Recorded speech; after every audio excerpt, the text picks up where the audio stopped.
Once these uniform 3-carbon pieces have been produced, the cell is ready to harvest the energy. So the in the sixth step of the glycolytic pathway, the glyceraldehyde 3-phosphate is oxidized to 1,3-bisphosphoglycerate. So, and if you look at the substrate is aldehyde. This residue is an aldehyde residue, and in the product, this residue is essentially a carboxy residue. So the question is how this oxidation could occur without oxygen, and the answer is that these electrons which are released by oxidizing the aldehyde carbon into carboxy carbon are harvested by reducing the electron transport carrier NAD plus to NADH. So in essence, the oxidation of glyceraldehyde 3-phosphate is a redox reaction where the donor of electrons is the glyceraldehyde 3-phosphate and acceptor is NAD+. But besides that, if you would consider this aldehyde group and its oxidation to carboxy group, if we would imagine that this is just the carboxy group, so this oxidation reaction would be extremely highly exergonic. There will be a lot of free energy released by this oxidation step. So and cells harvest this energy, and this energy is harvested by not by simply making the carboxy group here, but by concomitant transfer of phosphor group, forming this highly energetic carboxylic phosphatic anhydride. This is an extremely highly energetic compound. So the hydrolysis of this anhydride into inorganic phosphate and the 3-phosphoglycerate would release a lot of energy, so approximately 50 kilojoules per mole. So in a sense, at this oxidation step, the cell conserves energy two ways. First, it transfers the electrons to an electron transport carrier, which could be useful, and it also conserves this energy of oxidation by forming this acyl phosphate, which is highly energetic. So in total, the reaction actually in standard conditions is slightly endergonic. And another important thing which will come later and you would need to consider is that so there is another reactant in this reaction, NAD+. So for this reaction to occur, we would need not only the glyceraldehyde 3-phosphate or inorganic phosphate, which are in plenty, but also this NAD electron transport carrier, which are actually in very short supply in a cell. But we will see how cells deal with that at the later points. So the reaction is catalyzed by the enzyme glyceraldehyde 3-phosphate dehydrogenase, and this enzyme takes its name not from the fact that it transfers the phosphor group, but from the fact that it oxidizes this carbonyl carbon to carboxy carbon, and that's why it is dehydrogenase. So the critical residue in the catalytic mechanism of this enzyme is this cysteine residue, which forms the covalent adduct thiohemiacetal, which is somewhat similar to hemiacetals formed when the sugars circularize. And this allows to form this negatively charged anion, which transfers electrons, actually hydride ion, to NAD, and makes it ready for attack with the phosphor group to form this 1,3-bisphosphoglycerate. So the in total, so this reaction is slightly undergoing in normal conditions, but it is driven forward by the exergonic next step. So this product is sufficiently evacuated. So in the next step, this compound 1,3-bisphosphoglycerate is ready to harvest energy in the form of ATP. And in this reaction, the 1,3-bisphosphoglycerate donates its highly energetic phosphoryl group to ADP, forming ATP and 3-phosphoglycerate. So at the end, this oxidation of carbonyl carbon to carboxyl carbon occurs. So this in a sense, step 6 and step 7 share this common intermediate 1,3-bisphosphoglycerate, and the energetics of this reaction, standard condition, is favorable. It is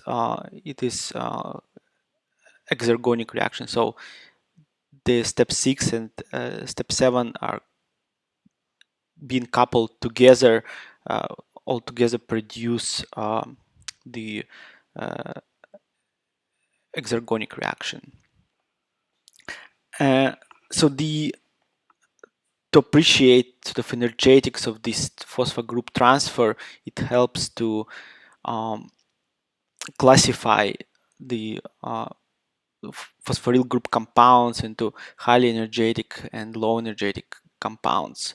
So if we take energy of hydrolysis of different phosphor compounds into an organic phosphate and put them on energy diagram, how much energy it takes released when certain compounds are hydrolyzed, so, and putting them onto one kind of picture.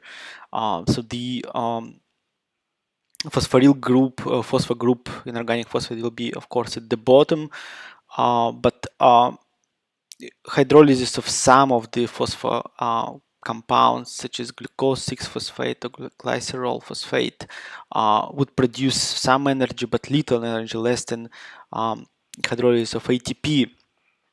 So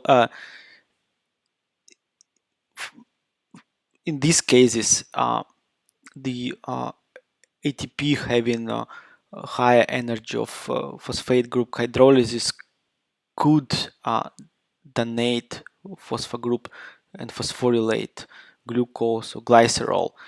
And these ATP and compounds above ATP in the energy of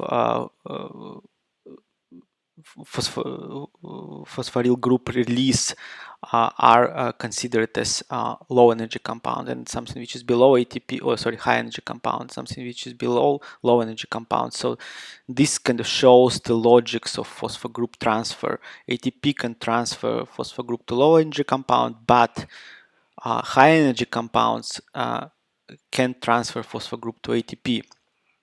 And it's easy to see that the 1,3-bisphosphoglycerate can easily, from the energetic perspective, transfer its phosphor group to ATP, and that's what happens in this reaction. Is catalyzed by phosphoglycerate kinase, and mechanism of phosphoglycerate kinase is somewhat similar to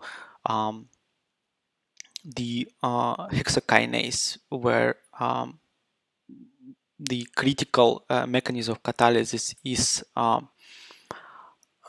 induced fit, where the substrate is inducing an enzyme's conformational change such that it is shielded from surrounding water, and it it can safely transfer phosphor group to ADP, avoiding water around. So, so one ATP was formed. So actually, two ATP were formed per molecule of glucose. So the reaction has to yield more ATP, which was inputted at the end. So when the task of glycolytic pathway to extract one more ATP out of this phosphor group in 3-phosphoglycerate, which requires the few next steps. So first preparation step for extraction of more ATP is mutation of 3-phosphoglycerate to 2-phosphoglycerate. And this is, as we will see in the next slide, is catalyzed by phosphoglycerate mutase, and actually technically it is not a transfer of phosphate group, but pseudo transfer. So when what is happening in the reaction site and in the catalytic site, there are two histidine residues. One is phosphorylated phosphohistidine and one is naked, and they act together in the mechanism of acid-base catalysis, where in the first step the second residue acts as acid, and the first residue acts as a base, transferring the phosphor group to 3-phosphoglycerate, thus forming this 2,3-bisphosphoglycerate intermediate. And the next step, the residues change their roles. So the second one would act as a base, and the first one would act as an acid, thus restoring the enzyme active site to its initial state and extracting the phosphor group from the third residue, and thus forming the product 2-phosphoglycerate. But 2-phosphoglycerate is not the end of the story. So this compound is still not good enough to, not energetic enough to donate phosphoryl group and form another ATP. So when to produce this capable compound, there is enzyme called analase, which form phosphoenol pyruvate from this 2-phosphoglycerate, and this reaction in the standard condition is slightly endergonic. So the idea, the logics of this conversion is such that so if you would consider the enol state and the ketose state, the enol state is extremely highly unstable and much more energetic than this ketone state. So the idea of this conversion is that to lock this enol state by having phosphor group in the second position, and this creates bond with high enough energy to use this as a substrate for produce ATP. So the enzyme analase in its active center has two magnesium ions, which would stabilize this, which is not shown here, enolate intermediate, thus so allowing to extract this proton to finally perform this dehydration reaction. Unlike previous step and this step, the last reaction in glycolytic pathway is highly exergonic. Of course, the standard conditions, but as we will see later in cellular conditions, this is one of the reactions which drives the whole glycolytic pathway forward. In this reaction, the phosphoenol pyruvate is converted to final product pyruvate and produced concomitantly, transfers concomitantly phosphor group to ADP to produce ATP.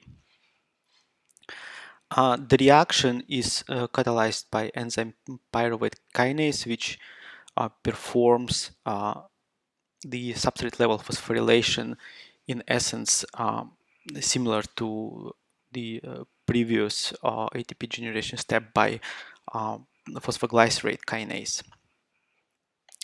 But a unique feature of this reaction is again its high drop in free energy, and this is due to the fact that, as we can see on this diagram, that phosphoenol pyruvate has very highly energetic phosphobond, so that even though this phosphor group is transferred to another highly energetic phosphor compound ATP, there is still huge drop in free energy. So altogether, if you look at the energetics of each step of glycolytic pathway, at standard conditions, some steps are exergonic, some steps are endergonic. But if you would like to know which steps, which reactions are actually driving the glycolytic pathway forward, we would need to look what is happening in the real cellular conditions. What is the contribution of mass action terms, which is guided by the actual concentration of metabolites in the cell. And if we take in account actual reactant concentration in a cell and calculate the actual free energy drops for each reaction, we would see that there is a striking difference. So the reactions are brought down into essentially two categories, some of which are have the energy drop around zero, which indicates that these steps in the cell happen close to the equilibrium. They can be driven back and forth freely. However, there are three outstanding steps, like step 1, step 3, and step 7 or 10, sorry, where the drop in free energy is extremely high, and these are the steps where glycolytic pathway is driven out of the thermal equilibrium, allowing it to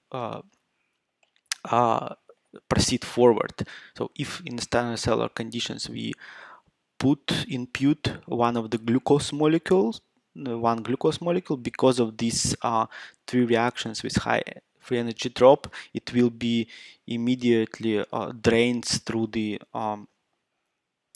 chain of the glycolytic pathway reactions and be converted to pyruvate molecules, NADH and ATP. So these reactions are very important, as we will see later, in terms of regulating flux through the glycolytic pathway, defining whether cell needs to undergo produce ATP and metabolize glucose.